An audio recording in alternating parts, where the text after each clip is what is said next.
Assalamualaikum warahmatullahi wabarakatuh. Perkenalkan, saya Dwi Wijayanti, mahasiswa Magister Agribisnis Universitas Diponegoro.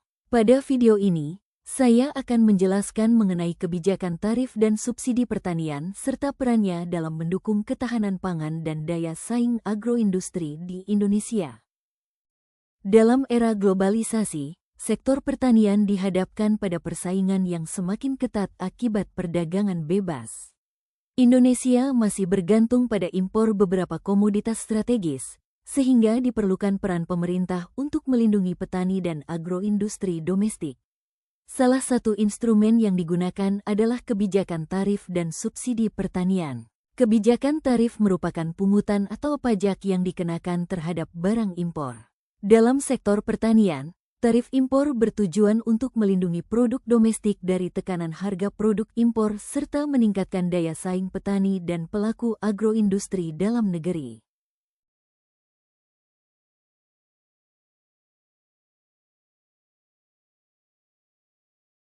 Kebijakan subsidi pertanian merupakan bantuan yang diberikan pemerintah kepada petani atau pelaku usaha pertanian.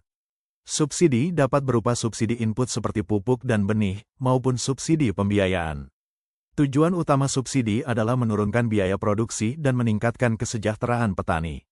Baik kebijakan tarif maupun subsidi memiliki tujuan utama untuk melindungi petani domestik.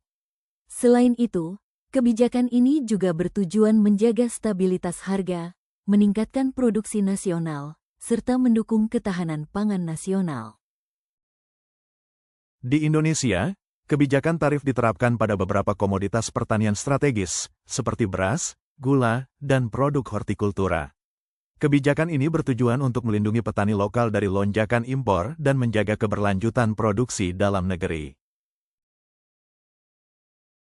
Contoh kebijakan subsidi pertanian di Indonesia antara lain subsidi pupuk, subsidi benih, serta dukungan pembiayaan melalui kredit usaha rakyat atau KUR pertanian.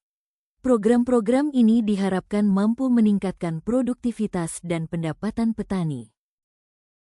Penerapan kebijakan tarif dan subsidi memberikan dampak positif, seperti peningkatan pendapatan petani dan keberlanjutan usaha tani. Selain itu, kebijakan ini juga mendukung ketersediaan bahan baku bagi agroindustri domestik.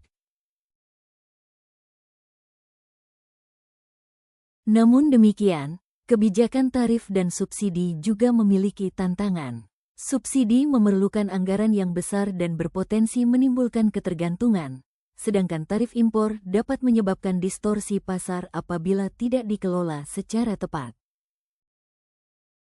Bagi agroindustri, kebijakan tarif dan subsidi sangat berpengaruh terhadap ketersediaan bahan baku dan stabilitas harga input. Dengan kebijakan yang tepat, agroindustri dapat meningkatkan daya saing produk olahan di pasar domestik maupun internasional. Sebagai kesimpulan, kebijakan tarif dan subsidi pertanian memiliki peran strategis dalam melindungi petani dan mendukung agroindustri. Namun, kebijakan tersebut harus dirancang secara tepat sasaran agar mampu mendorong pertanian yang berkelanjutan. Demikian penjelasan mengenai kebijakan tarif dan subsidi pertanian. Terima kasih atas perhatian Bapak dan Ibu. Wassalamualaikum warahmatullahi wabarakatuh.